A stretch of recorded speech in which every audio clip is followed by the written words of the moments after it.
going and flying off of that round thing? I thought that looked cool. That looks good! Come on! That looks like a lot of fun. You didn't hit somebody. It's easy for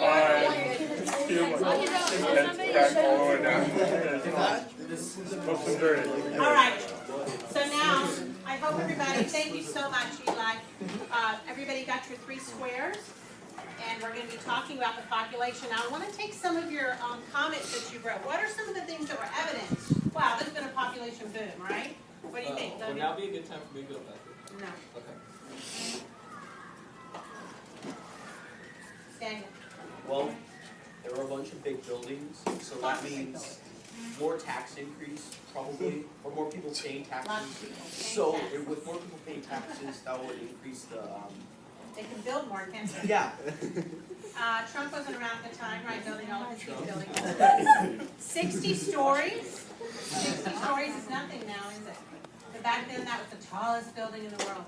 What else did they build to accommodate these people? What else was going on as far as maybe transportation? Danielle? Theme park, bringing, attracting in the people, huh? I would go to New York City if I had that awesome theme park. What do you think? I don't know what it was, but those kids were like slithering. It was crazy, wasn't it? It was the cutest. Crazy. Megan, The steamboat. the steamboat, new transportation, right? Getting around the water. If you've been to New York, there's a lot of water. Yes, Brittany. The buses were all done. Double-decker buses, Logan. Major bridges. Major bridges, the Brooklyn Bridge, they showed that. Had to build the bridges in order to be able to get the people across it. Danielle? Oh, I was just gonna say that they had big boats. Big boats. For lots of people, right? Transport. So we're gonna compare. I want you to go to that first square, right here. Example 1. I know, kind of strange. Did you like your packet? It's so thin. Doesn't it feel so good? Our packets have been so thick. Because we've been doing graphing, right? But in order to be able to cover everything for you to take home with you, you're going to have to make boxes for my examples, because my examples are going to be able to explain to you how to do your exercises. Trust me, it's going to become a little challenging, and I want you to be able to move smoothly to your exercises.